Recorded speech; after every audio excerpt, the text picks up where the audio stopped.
కూడా సీఎం నేనే, నీ గుర్తు మర్చిపో అని కేసీఆర్కి చెప్తున్నా అనమాట. చూడండి, కాంగ్రెస్ ను రెండోసారి అధికారంలోకి తీసుకొస్తా, నీకు చేతనైతే రా చూసుకుందాం. జడ్చల్ల బహిరంగ సభలో కేసీఆర్ కు ముఖ్యమంత్రి రేవంత్ రెడ్డి సవాల్. ప్రజలు గతంలో ఎంపీగా గెలిపిస్తేనే వారి కష్టాలను పట్టించుకోలేదని ధ్వజమెత్తారు. మరి ఇప్పుడున్న ప్రజల సమస్యల్ని మీరు పట్టించుకుంటున్నారా? ఎన్నిసార్లు ఢిల్లీకి హైదరాబాద్ కి తిరగడానికే మీకు టైం సరిపోదు.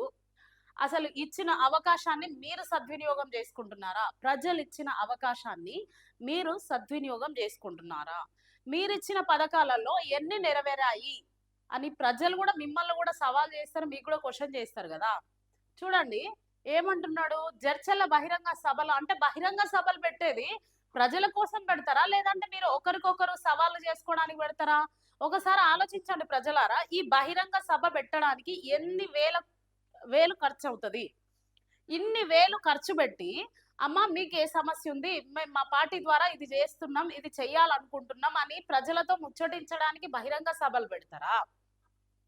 లేకపోతే కేసీఆర్ కు సవాల్ విసరడానికో, లేకపోతే బీజేపీ వాళ్ళకు సవాల్ విసరడానికో పెడతారా?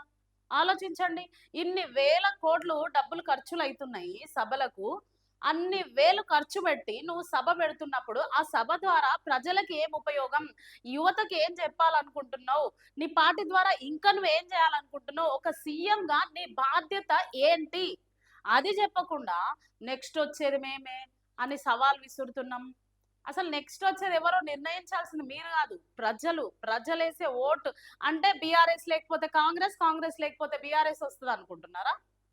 తెలంగాణ రాష్ట్రంలో అయినా ఎక్కడైనా కూడా ప్రజలు నిర్ణయిస్తారు. ఒకవేళ ప్రజలు కొత్తదనం కోరుకుంటే ఎవరో కొత్త వాళ్ళని తీసుకొచ్చి గద్దె మీద కూర్చోబెడతారు. అది కూడా గుర్తుపెట్టుకోండి. చూడండి, ప్రజలు గతంలో ఎంపీగా గెలిపిస్తే వారి కష్టాలను పట్టించుకోలేదని ధ్వజమెత్తారు. మరి ఇప్పుడు మిమ్మల్ని సీఎం గా గెలిపించారు కదా ప్రజలు, మరి ప్రజల సమస్యలు ఎందుకు పట్టించుకోవడం లేదు? ఎక్కడ విద్య కరెక్ట్ గా లేదు, ఎక్కడ వైద్యం కరెక్ట్ గా లేదు.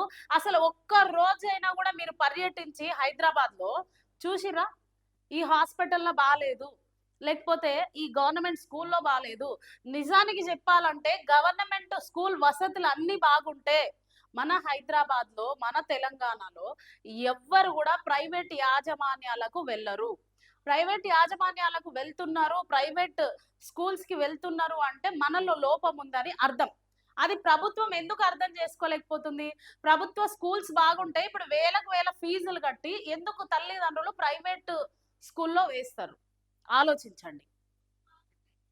చూడండి, ఎవరి పాలనలో ఏం జరిగిందో చర్చించేందుకు కేసీఆర్ అసెంబ్లీకి రావాలని పిలుపునిచ్చారు. ఎవరి పాలన ఎలాగుందో ప్రజలకు కూడా తెలుసు.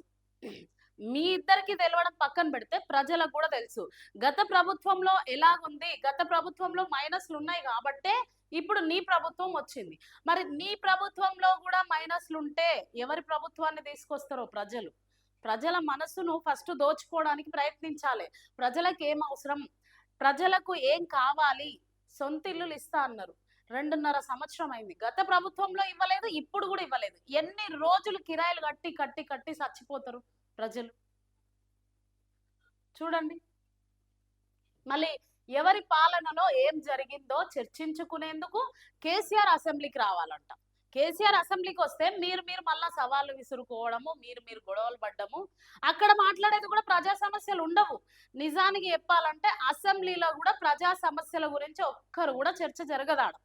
నీ ప్రభుత్వంలో నువ్వేం చేసినావు, నా ప్రభుత్వంలో నేను ఇది చేసినా, అది మాట్లాడుకుంటారు తప్ప ప్రజలకు ఇది కావాలి అని చెప్పేసి ఏ రోజు కూడా అసెంబ్లీలో ముచ్చటనే లేదు అసలు. మళ్ళా కేసీఆర్ ఎందుకు రమ్మంటుండ అంటే రేవంత్ రెడ్డికి టైంపాస్ కావాలి నేను, ఎందుకంటే సరి అయిన సహకారం లేకపోతే మాట్లాడడానికి తూటాలు ఉండవు కదా. అందుకనే కేసీఆర్ పిలుపునిస్తున్నట్టున్నాడు. నాకు టైంపాస్ అయితలేదు అయ్యా, నువ్వు కూడా వచ్చి కూర్చో, నువ్వు నేను మాట్లాడుకుందాం, ప్రజల సమస్యల్ని పక్కన పెట్టేసి అని కేసీఆర్ కి పిలుపునిస్తున్నాడు.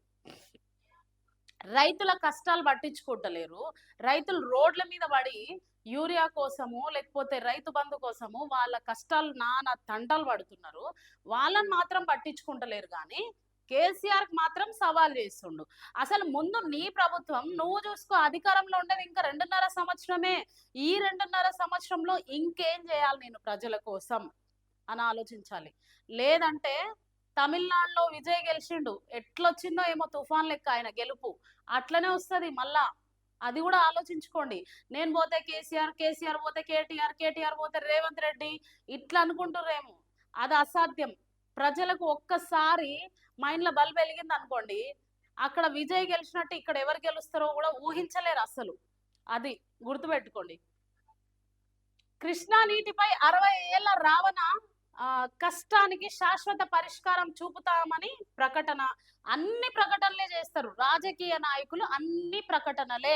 గెలవక ముందు మేము అది చేస్తాం, మేము ఇది చేస్తాం అని అంటారు. గెలిచిన తర్వాత అంటే ప్రకటనలు ఓన్లీ ప్రకటనలాగే ఉంటాయి. అంటే ఒక సినిమాకు ముందు అడ్వర్టైజ్మెంట్ ప్రకటనలు వస్తాయి కదా, సో మన రాజకీయ నాయకులు కూడా గెలుపుకు ముందు ఒక ప్రకటన చేస్తారనమాట. ఏం ప్రకటన? ప్రజలకు ఎరేస్తారు. గత ప్రభుత్వం అది చేయలేదు కదా, ఇప్పుడు మేము ఇది చేస్తాము అనే ప్రకటన ఇస్తారు. సినిమాకు ముందు అడ్వర్టైజ్మెంట్ ఎలా వస్తుందో మన రాజకీయ నాయకులు గెలవడానికి ఒక అడ్వర్టైజ్మెంట్ ఇచ్చుకుంటూ పోతారు అనమాట. గెలిచిన తర్వాత అడ్వర్టైజ్మెంట్ ని మర్చిపోతారు, ఎందుకంటే అది ప్రకటన కదా, అది అడ్వర్టైజ్మెంట్ కాబట్టి మర్చిపోతారు.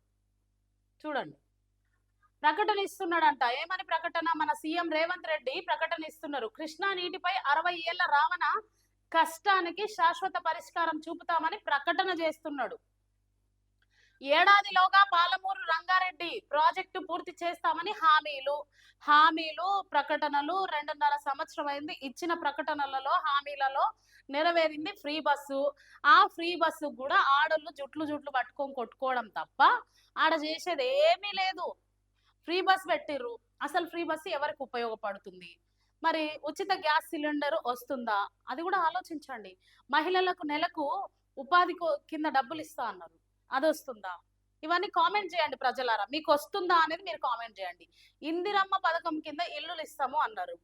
గత ప్రభుత్వం ఏమిచ్చింది? మేము ఇంకా మంచిగా బెటర్ గా కట్టిస్తాము అన్నారు. ఉన్న ఇల్లులే కూలగొట్టేస్తున్నారు. ఇవన్నీ మీకు వచ్చినాయా? కాంగ్రెస్ ప్రభుత్వం మీద మీ అభిప్రాయాన్ని కామెంట్ చేయండి. పెద్ద పెద్ద హామీలు ఇస్తున్నారు, పెద్ద పెద్ద సవాళ్ళు ఇసురుతున్నారు. చూడండి, పాలమూరు బిడ్డలకు తట్ట పని మట్టి పనే కాదు, అడ్డం వస్తే పండబెట్టి తొక్కి మట్టి కప్పేది కూడా తెలుసు. అది అందరికి తెలుసు. ఏ రాజకీయ నాయకుడు కరెక్ట్ గా లేడో వాళ్ళని ఎట్లా గద్దె దింపాలనేది కూడా ప్రజలకు తెలుసు. అడ్డం వస్తే పండబెట్టి తొక్కి మట్టి కప్పేది కూడా తెలుసంట. అసలు రాజకీయ నాయకులు ఏం మాట్లాడుతారు చూడండి. ఒక ఆయన వస్తాడు ఇంకేదో అంటాడు, ఇంకొక ఆయన వస్తాడు ఇంకేదో మాట్లాడతారు. వీళ్ళు నిజంగా ప్రజలకు ఏం నేర్పిస్తారో అస్సలు అర్థమైతలేదు. చూడండి, కేసీఆర్ గుర్తు పెట్టుకో, నిన్ను ఇక్కడ మొలక కూడా ఎత్తనీయము. ఇది కేసీఆర్ ఎందుకు గుర్తు పెట్టుకోవాలి? ఇది చాలా జాగ్రత్తగా వినండి. చూడండి, అడ్డం వస్తే పండబెట్టి తొక్కి మట్టి కప్పేది కూడా తెలుసు. ఎవరికి? పాలమూరు బిడ్డలకి. అంటే కేసీఆర్ ని పండబెట్టి తొక్కడం తెలిసినప్పుడు మిగిలిన వాళ్ళను కూడా అట్లనే చేయడం తెలుస్తుంది కదా పాలమూరు బిడ్డలకి. రేవంత్ రెడ్డి ఏమన్నా పైన నుండి ఊడిపడ్డా, లేకుంటే కేసీఆర్ పైన నుండి ఊడిపడ్డా? లేకుంటే మీ పార్టీలు మాత్రమే తెలంగాణలో స్థిరపడి ఉంటాయని అనుకుంటున్నారా? చూడండి, కేసీఆర్ గుర్తు పెట్టుకో, నిన్ను ఇక్కడ మొలక కూడా ఎత్తనీయము, రాసి పెట్టుకో. పాలమూరు జిల్లాలో నీ జెండాను ఎగరనీయం, గద్దెలు దిగాలే, దిమ్మెలు కూలాలే. పాలమూరు గడ్డ మీద నీ గుర్తు ఇక మర్చిపో, నీ గుర్తు నీ ఎమ్మెల్యే ఇక గతమే. భవిష్యత్తులో ఒక్కడిని కూడా గెలవనీయను. పాలమూరు గడ్డ నుంచి జడ్చల్ల వేదికగా కేసీఆర్ కు ఇదే నా సవాళ్ళు విసురుకోవడానికి ఇంత పెద్ద సభలు పెట్టి మాట్లాడుతూ ఉన్నారు. ఎందుకు? సోషల్ మీడియా ఉంది కదా, ఇంత ఖర్చు చేయడం ఎందుకు? ఇంత ఖర్చు చేసి కేసీఆర్ కి సవాల్, కేటీఆర్ కి సవాల్ ఎందుకు అవసరమా చెప్పండి? ఇంత పెద్ద సభలు పెట్టి ప్రజలకు ఉపయోగపడే మాటలు మాట్లాడకుండా, ప్రజలకు అమ్మా నీకేమైనా సమస్య ఉందా, అయ్యా నీకేమైనా సమస్య ఉందా, మీ గ్రామంలో ఎక్కడ పెట్టింది? జడ్చల్లలో పెట్టిరు. చూడండి, జడ్చల్లలో పెట్టినప్పుడు జడ్చల్లకి ఏం అవసరం ఉంది? సీఎం ఒక బహిరంగ సభ పెడుతున్నాడు, ఆ బహిరంగ సభలో మా సమస్యలు కూడా చెప్పుకుందామని వచ్చే ప్రజలు ఎంతో మంది ఉంటారు. కానీ వాళ్ళ మాటలు పట్టించుకోకుండా మీ సవాళ్ళు మీకే, అంతే. ప్రజల సమస్యలు అక్కర్లేదు ఎవరికి కూడా. చూడండి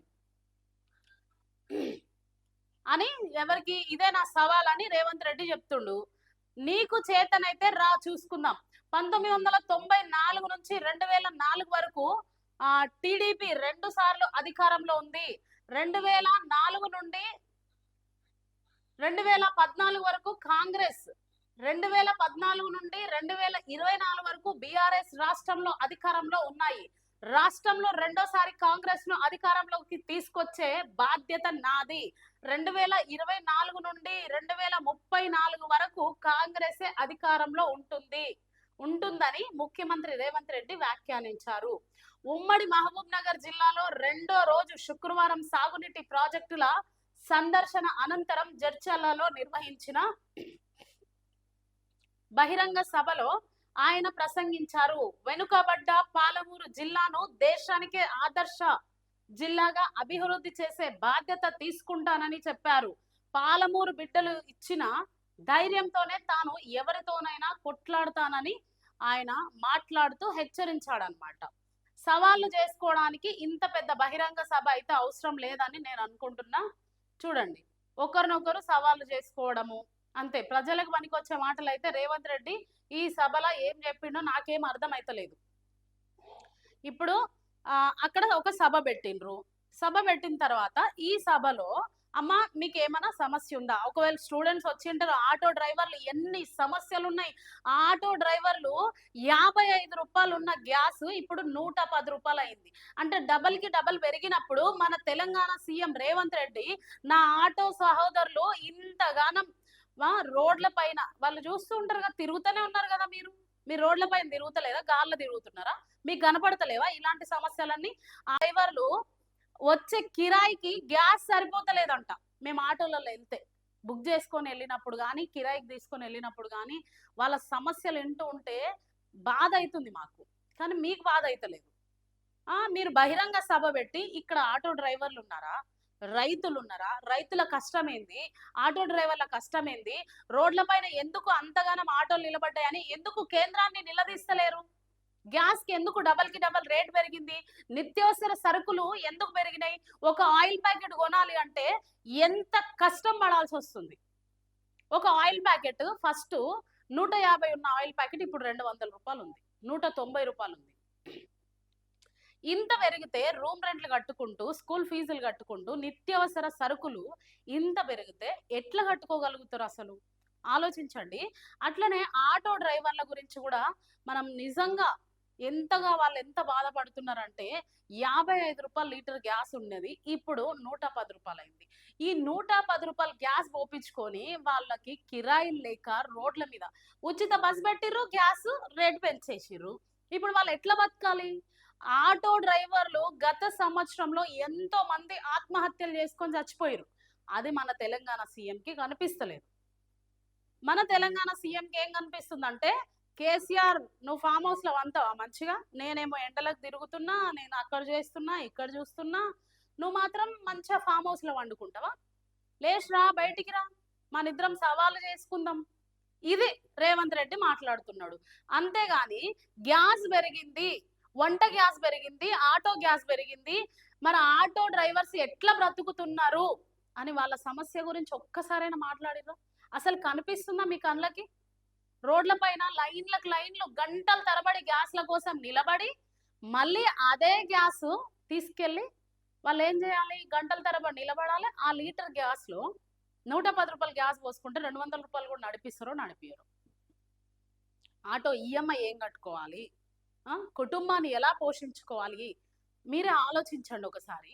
మీరు తిరుగుతున్నారు, ఎమ్మెల్యేలు తిరుగుతున్నారు, సీఎంలు తిరుగుతున్నారు, కనిపిస్తలేదా? ఆటో డ్రైవర్ల గోస కనిపిస్తలేదా మీకు? ఇంత గ్యాస్ పెరిగినప్పుడు ఎందుకు కేంద్రాన్ని క్వశ్చన్ చేయకుండా ఉన్నారు? రాష్ట్ర ప్రభుత్వం కేంద్రాన్ని ఎందుకు క్వశ్చన్ చేస్తలేదు? నిత్యావసర సరుకులు ఇంత పెరిగితే ఎందుకు క్వశ్చన్ చేయడం లేదు? ఒక ఆయన కేంద్ర మంత్రి వచ్చి అంటాడు గ్యాస్ కి కొరతే లేదు అని అంటాడు, కానీ గ్యాస్ దగ్గర మాత్రం బార్లు తీరి ఉంటారు. పెట్రోల్ కి అసలు కొరతనే లేదు అని అంటారు, కానీ పెట్రోల్ దగ్గర మాత్రం క్యూ లైన్ లో ఉంటారు. పెట్రోల్ రేటు పెరిగిపోయింది, గ్యాస్ రేట్లు పెరిగిపోయినా, నిత్యావసర సరుకు రేట్లు పెరిగిపోయింది. ఇవన్నీ మన తెలంగాణ సీఎం రేవంత్ రెడ్డి కనిపిస్తలేదు, కానీ కేసీఆర్ కి మాత్రం సవాల్ చేస్తుంది.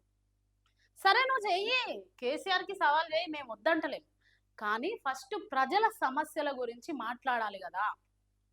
ఇంత పెద్ద బహిరంగ సభ పెట్టి ఆ బహిరంగ సభలో ఆఫ్టర్ ఆల్ కేసీఆర్ కి మీరు సవాల్ విసరడానికి ఇంత పెద్ద బహిరంగ సభ పెట్టాలా? సోషల్ మీడియాలు మస్తున్నాయి కదా, సోషల్ మీడియాలో ఇయ్యండి, మస్తు స్టేట్మెంట్లు ఇవ్వండి. ఎందుకు కేసీఆర్ అక్కడ వండుకుంటున్నావు, రా చూసుకుందాం, అది ఇది అని మాట్లాడండి. ఇలాంటి మాటలకి వేలకు వేలు ఖర్చు చేసి ఇంత పెద్ద సభ పెట్టాలన్నా? ప్రజలారా ఆలోచించండి. ఈ సభకి అయిన డబ్బులు ఒక 10-15 పేద కుటుంబాలు బతుకుతాయి, ఒక 6 నెలలు బతుకుతాయి మంచిగా. నిత్యావసర సరుకులు కొంటారు, రెంట్లు కట్టుకుంటారు.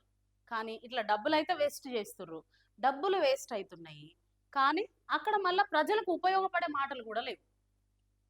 రైతుల సమస్యల గురించి మాట్లాడరు, ఆటో డ్రైవర్ల సమస్యల గురించి మాట్లాడరు, స్టూడెంట్ సమస్యల గురించి మాట్లాడరు, నిరుద్యోగుల గురించి మాట్లాడరు. మరి ఎందుకు సభ పెట్టడం? ఎందుకు అక్కడున్న జడ్చెల్ల ఏరియా గురించి మాట్లాడరు? మరి ఎందుకు ఈ సభ ఎందుకు నిర్వహించిరో మరి రేవంత్ రెడ్డికి తెలవాలి, అక్కడ ఉన్న ప్రజలు ఏమిన్నారో ప్రజలకే తెలవాలి. చూడండి, ఇంకా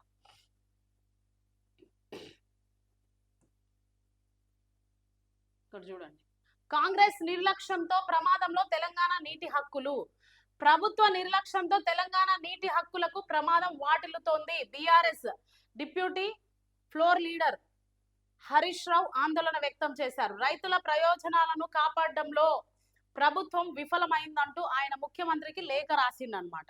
ఇక్కడ ఏమంటుండ ఆయన, కృష్ణా జిల్లాతోటి కృష్ణా నీటితో ఒప్పందం చేసుకున్నాము అని హామీ ఇస్తున్నట్ట. చూడండి, కృష్ణా నీటిపై 60 ఏళ్ల రావణ కాష్టానికి శాశ్వత పరిష్కారం చూపుతామని ప్రకటన చేసిండ్రు. ఇక్కడ బీఆర్ఎస్ నుండి హరీష్ రావు గారు ఏమంటున్నారు, ప్రభుత్వ నిర్లక్ష్యంతోనే తెలంగాణ నీటి హక్కులకు ప్రమాదం వాటిల్లుతోందని BRS deputy floor leader Harish Rao ఆందోళన వ్యక్తం చేస్తూ ముఖ్యమంత్రికి లేఖ రాసిండ్రంట.